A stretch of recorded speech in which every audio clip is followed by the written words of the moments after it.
नमस्कार, सत श्री अकाल, अस्सलाम वालेकुम। आप देख रहे हैं कि किधर हम और मैं हूं किरण कौर फ़हाद। रोज़ाना की तरह लेकर आई हूं आज का वीडियो और आज बात करेंगे आपके सारे सवालों के ऊपर। वीडियो बनाना इसलिए ज़रूरी हो जाता है क्योंकि कमेंट में आपकी बात का जवाब दे पाना हर बार पॉसिबल नहीं हो पाता है और आपके भी सवाल होते हैं और मेरी भी बहुत सारी ऐसी चीज़ें होती हैं जिनको कि लिखना या फिर जो भी आप जानना चाहते हो उनको डिटेल में वहाँ पर मेंशन कर पाना थोड़ा सा मुश्किल हो जाता है। इसलिए हम लोग हमेशा बीच बीच में रखते हैं सवालों और जवाबों का एक सेशन, और जो कि हम इसमें आज बात करेंगे। तो आज ले लेते हैं आपके सारे सवाल जवाब। सबसे पहला सवाल है मोनू गुप्ता का। मोनू गुप्ता पूछते हैं, इन्होंने प्रोटीन से रिलेटेड जो हमारा वीडियो था उसमें सवाल किया था। इन्होंने पूछा कि कौन सा प्रोटीन अच्छा है मैम। प्रोटीन, मैं सप्लीमेंट्स की बात नहीं कर रही थी उस वीडियो में, मैंने आपको नेचुरल प्रोटीन सोर्सेज के बारे में बोला था। प्रोटीन के बहुत सारे सोर्स हैं, जितना भी, अगर आप नॉन वेजिटेरियन हैं तो आप रेड मीट खा सकते हैं, चिकन खा सकते हैं, आप फ़िश भी खा सकते हैं। ये सारे प्रोटीन के बहुत अच्छे सोर्स हैं। इसके अलावा अगर आप वेजिटेरियन डाइट के बारे में पूछते हैं तो उसमें आप बादाम खा लीजिए, अखरोट खा लीजिए, पनीर, जितना भी डेयरी प्रोडक्ट्स है उनमें सब में अच्छी मात्रा में आपको प्रोटीन मिल जाएगा। टोफू खा लीजिए, सोयाबीन बीन्स जो होते हैं वो ले लीजिए। ये सारी चीज़ें जो हैं, जितनी भी दालें हैं उनमें बहुत ज़्यादा जो है वो प्रोटीन से रिच होती हैं। तो ये सारी चीज़ें आप खा सकते हो, ठीक है। रात के समय मतलब थोड़ा सा कम अमाउंट ले लीजिए। अगर आप यंग हैं तो आप किसी भी टाइम खा सकते हैं। जब आप थोड़ा एज में आ जाते हैं तो थोड़ा सा आपको अपनी डाइट को अलर्ट हो जाना चाहिए, क्योंकि कहते हैं कि रात में अगर ज़्यादा खाते हैं तो फिर वो एंकल में पेन होने की प्रॉब्लम हो सकती है, प्रोटीन मतलब डाइजेस्ट नहीं हो पाता है ठीक से। लेकिन ये सारी चीज़ें हैं और मैं इन्हीं सप्लीमेंट्स के बारे में बात कर रही थी। और बहुत सारे लोग ऐसे हैं जिन्होंने अपनी डाइट में प्रोटीन को बढ़ा के वेट लॉस और प्लस अपनी स्किन को हेल्दी बनाया है और अपने बालों को भी अच्छा किया है। रोशनी जिनोरिया, इन्होंने पूछा है, can you tell me that does the telogen hair fall stop suddenly. Roshni, मेरे मामले में यही हुआ था क्योंकि मेरे बाल एकदम से झड़ना बंद हुए थे। ऐसा नहीं था कि कोई स्लो प्रोसेस आया हो और फिर उसके बाद मेरे बाल झड़ना रुके हों। लगातार मेरे बाल झड़ रहे थे, लेकिन फिर अचानक से मुझे लगा कि मेरे बाल रुक गए हैं झड़ना। तो वो अचानक से आता है, वो दिन कभी भी आ सकता है, डिपेंड करता है कि आप कितनी जल्दी से जल्दी अपने आप को रिकवर करना चाहते हैं अपनी प्रॉब्लम से। उसके लिए आपको टेंशन नहीं लेनी है, आपको अपनी डाइट पे प्रॉपर ध्यान देना है और स्कैल्प को क्लीन करना है। और रेगुलर, जिसे कहते हैं ना, रेगुलर मतलब कि जो भी आपका शैम्पू डे हो उस दिन हेयर ऑयल ज़रूर लगाना है। निखिल के सवाल थे, निखिल की वजह से ही मुझे लगा कि मुझे वीडियो थोड़ा बना लेनी चाहिए। निखिल का सवाल था कि दी, क्या आपके बाल फिर से उग आए हैं। इन्होंने मेरी जो फर्स्ट वीडियो थी टेलीविजन एफएम पे, जिसमें मैंने अपनी प्रॉब्लम के बारे में शेयर किया था, उसमें मैंने बताया, वहाँ पे इन्होंने सवाल किया है।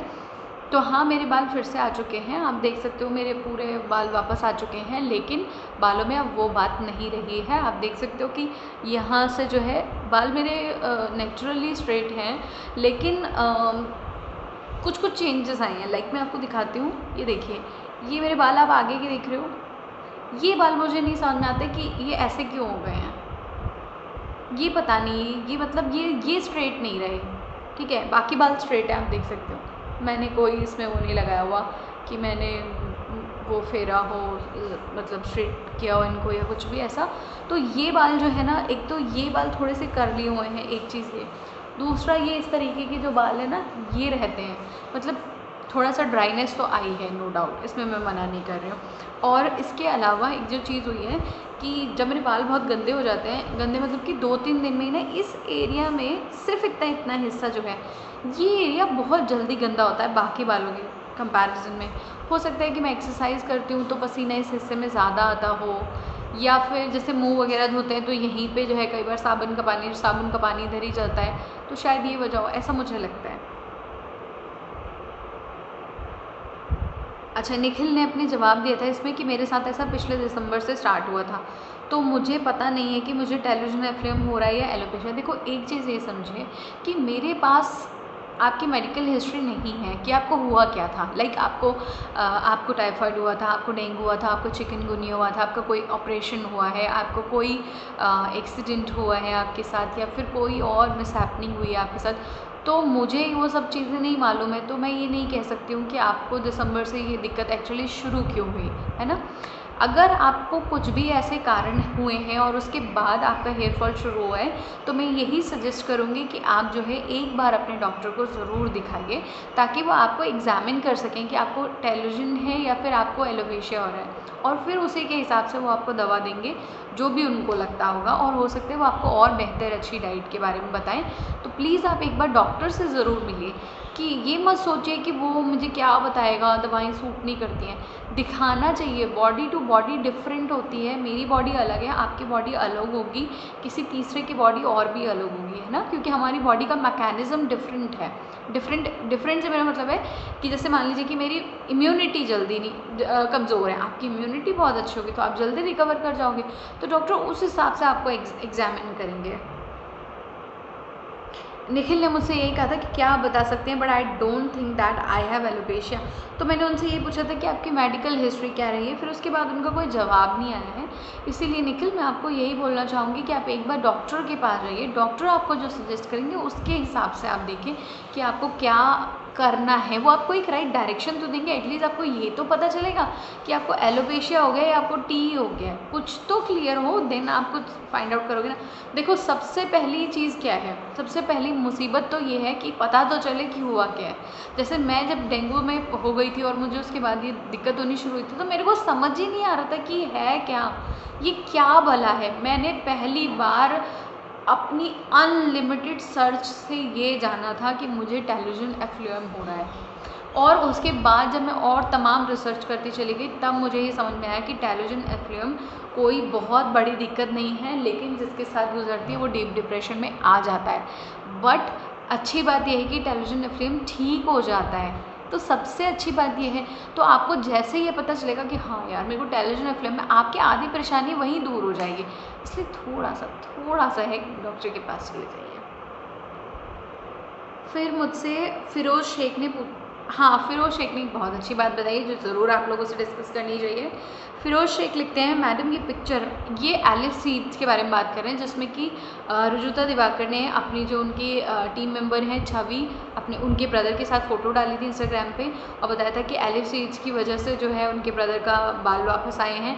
उस फ़ोटो से और उस पूरे कंटेंट से हमने एक वीडियो बनाया था, जिसको कि लगभग 10,000 लोग देख चुके हैं या देखने वाले होंगे, 9,000 क्रॉस कर गया था।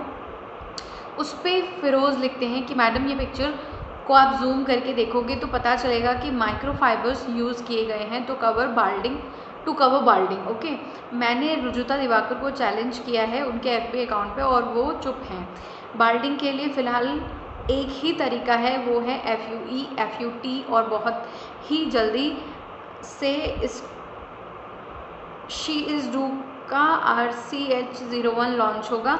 अगले साल ये 2 ही बाल फिर ला सकते हैं, एलिफ सीड्स के बाल नहीं लाते हैं। एक तो यही चीज़ मैं कहना चाहूँगी कि जितने भी लोगों ने इस वीडियो के बाद एलिफ सीड्स का यूज़ किया, वो कमेंट सेक्शन में ज़रूर बताएं कि उनको टी में कुछ राहत मिली है या नहीं मिली है, क्योंकि मैंने नहीं खाए, मैंने रुजुता की वीडियो देखी थी, मैंने उसी को ही आपको भी बताया था। इसलिए प्लीज़ आप लोग बताइएगा, प्लीज़ मैं जानना चाहती हूँ, क्योंकि कोई इन्फॉर्मेशन बता रहा है वो इन्फॉर्मेशन जस्ट मैं आपसे शेयर करती हूँ, ठीक है। हर चीज़ मैं अपने ऊपर ट्राई भी नहीं कर सकती और वो मेरे लिए पॉसिबल भी नहीं होता। लेकिन अगर आपको ठीक हुआ है या कुछ सुधार लगता है या कुछ भी, कोई भी एक भी पॉजिटिव साइन आया है तो बताइए।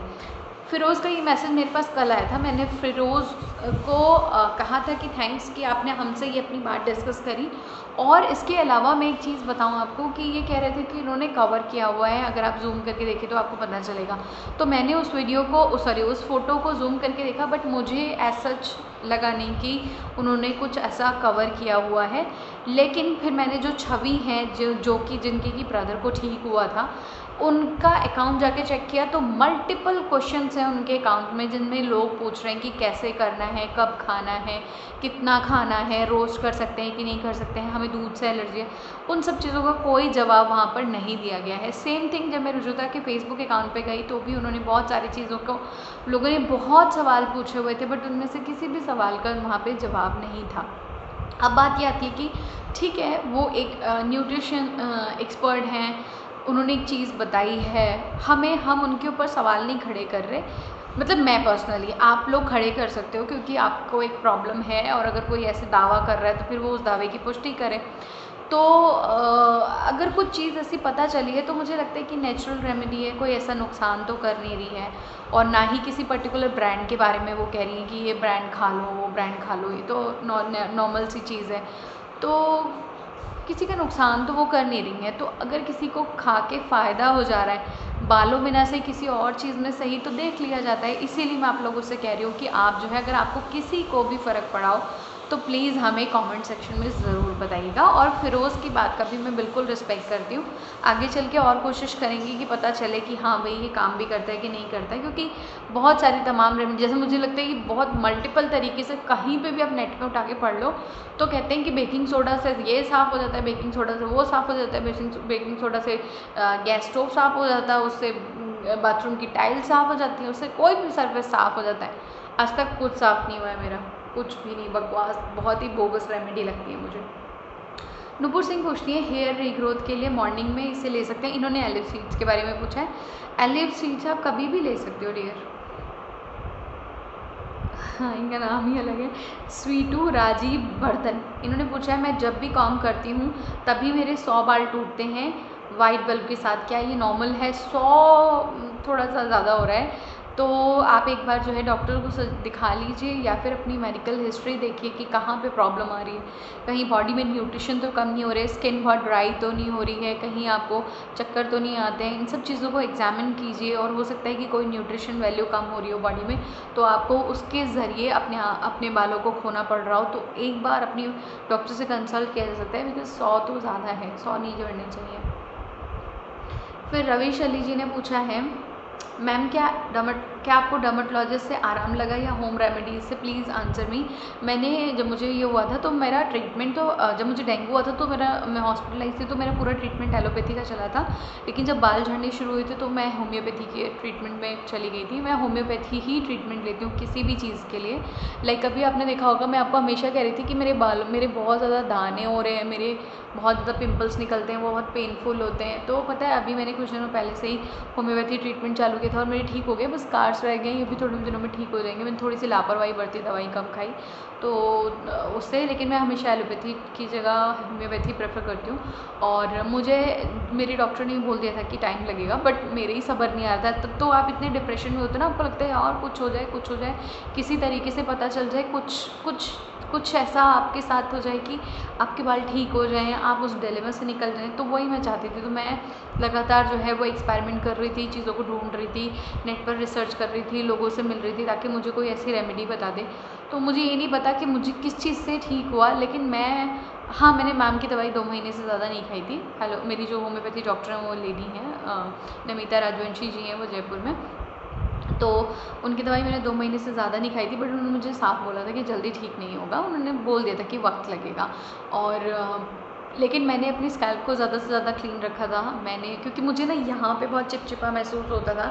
ऐसा लगता था कि साबुन जमा हुआ है, साबुन नॉट शैम्पू, ऐसा लगता था कि साबुन जमा हुआ है यहाँ पे। और उसके अलावा जो है यहाँ पे बाल जो है ना, जब कंघी करते थे तो गुच्छा जमता था यहाँ पे, ऐसा लगता था गुच्छा ही गुच्छा हो रखा है। तो मैंने अपनी डाइट में बादाम, अखरोट, ये सारी चीज़ें, प्रोटीन वाली सारी चीज़ें खाई, रेगुलर कॉम की। और मतलब बाल झड़ते थे पर मैंने ये परवाह नहीं करी कि मेरे बाल झड़ रहे हैं। डर तो लगता था कि यार बाल झड़ जाएंगे, बट वो बहुत ज़्यादा ना तनाव वाली चीज़ थी कि आप सुबह उठ रहे हो, शाम को उठ रहे हो, स्वेटर्स में बाल ही बाल चिपके हुए हैं। तो मैंने ज़्यादा से ज़्यादा अपनी स्किन को हेल्दी बनाने की कोशिश की थी।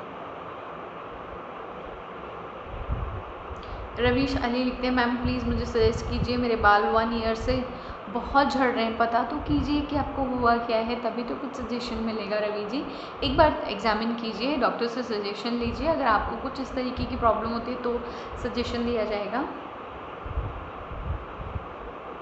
गीता पाटिल ने लिखा है हेलो मैम, एक्चुअली मेरे 5 से 6 मंथ से हेयर फॉल हो रहा है। डॉक्टर ने मेरे को मल्टीविटामिन की मेडिसिन दी है एंड मुझे 1 मंथ हुआ है, हेयर फॉल थोड़ा सा कम हुआ है। सो मैं उसको कितने दिन और लूँ? एक चीज़ मुझे आप लोगों से बोलनी है, लास्ट क्वेश्चन है ये, क्योंकि 14 मिनट का वीडियो हो गया। और किसी ने मुझे ये भी बोला था कि आप बहुत लंबे लंबे वीडियो बनाती हो, तो मैं लंबे लंबे वीडियोज़ नहीं बनाऊँगी। अब छोटे छोटे वीडियोज़, मतलब 10-12 से ऊपर ही, बस, इससे ज़्यादा नहीं।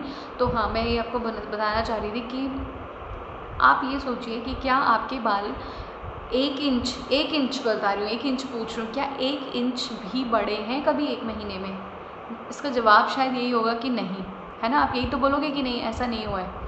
तो उसकी वजह ये है कि क्योंकि हमारे बाल 1 इंच भी नहीं बढ़ते हैं जब हमें कुछ इस तरीके की दिक्कत होती है, या फिर मतलब जो बालों के बढ़ने का प्रोसेस है वो ऐसा नहीं है कि बाल धड़ाधड़ धड़ाधड़ धड़ाधड़ बढ़ते हैं। तो जब हेयर के ग्रो करने का प्रोसेस ही इतना स्लो है हमारी बॉडी में, तो आप कैसे ये मान लेते हो कि हमें 1 महीने में कोई दवाई खाई और वो ठीक हो जाएगी? कोई भी दवा जब बालों से रिलेटेड है, जैसे बहुत सारे लोगों अलग अलग दवाइयाँ बताते हैं, कोई भी दवाई अगर आपको एग्ज़ामिन करनी है अपनी बॉडी में तो एटलीस्ट उसे 3 महीना लीजिए, तभी आपको कुछ समझ में आएगा कि आपकी बॉडी में एक्चुअली कितना आपकी बॉडी कितनी ज़्यादा मतलब इम्प्रूव कर पा रही है उस सिचुएशन से। आपको अगर डॉक्टर ने मल्टीविटामिन लिखे हैं तो बहुत एग्ज़ामिन करने के बाद, आपकी मेडिकल हिस्ट्री को सुनने के बाद, आपकी आँखें, आपका नेल्स, आपकी जीभ, आपके बोलने का तरीका, कहीं आपके हाथ तो नहीं शेक हो रहे थे, सारी चीज़ों को एग्ज़ामिन करने के बाद ही उन्होंने आपको कुछ लिख के दिया है। उनके ऊपर ट्रस्ट कीजिए। मल्टीविटामिन्स डाइट जो है वो धीरे धीरे धीरे धीरे आपको सूट कर रही हैं या नहीं कर रही हैं, या आपको फ़ायदा हो रहा है या नहीं हो रहा है, इसके लिए तकरीबन 3 महीना अपनी बॉडी को दीजिए।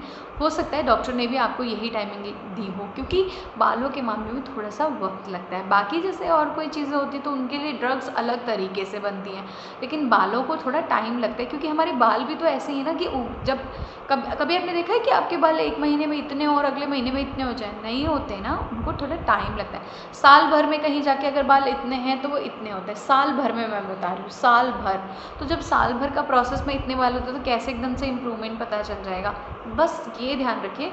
जो जो लोग बोलते हैं ना कि हमारे बाल जो बढ़ भी रहे हैं वो भी बहुत टूट रहा है, डरिए मत। बालों को आने दीजिए। अपने इस ब्रेन को क्लियर रखिए, एकदम क्लियर, एकदम माइंड क्लियर होना चाहिए आपका कि आपका जो बॉडी है वो रिलैक्स कर रही है। आपका जो ब्रेन है वो इस समय रिलैक्स करने की पोजीशन में, इसलिए उसे रिलैक्स होने दीजिए। खुद को भी रिलैक्स कीजिए, खुश रहिए और अपने दिमाग से तनाव को निकाल दीजिए कि ऐसी प्रॉब्लम नहीं है जो ठीक नहीं होती है। मेरे पास 3 से 4 लोग ऐसे हैं जिन्होंने इन वीडियोस से थोड़ी बहुत हेल्प लेके अपने आप को ठीक कर लिया है। आपको भी अपनी मदद खुद करनी है। डॉक्टर्स आपको सिर्फ मेडिसिन दे सकते हैं, मैं आप तक अपनी सिर्फ बात रख सकती हूँ। अपने माइंड को सिर्फ आपको क्लियर करना है। और एक चीज़ और, अगर किसी को बहुत अच्छी आई क्रीम के बारे में पता हो तो मुझे बता देना। मेरे हाथ देखो, मेरी आंखों के नीचे झुर्रियाँ आ रही है, मुझे बुड्ढी मैं प्लीज़ प्लीज़ प्लीज़ मेरी हेल्प कर देना। किसी को भी अगर नाइट क्रीम से, कोई भी नाइट क्रीम से फ़ायदा हुआ हो तो प्लीज़ मुझे कमेंट सेक्शन में बता देना। और क्रीम महंगी ना हो, बस इतना ध्यान रख लेना। ये था मेरा आज का वीडियो। नेक्स्ट वीडियो तक के लिए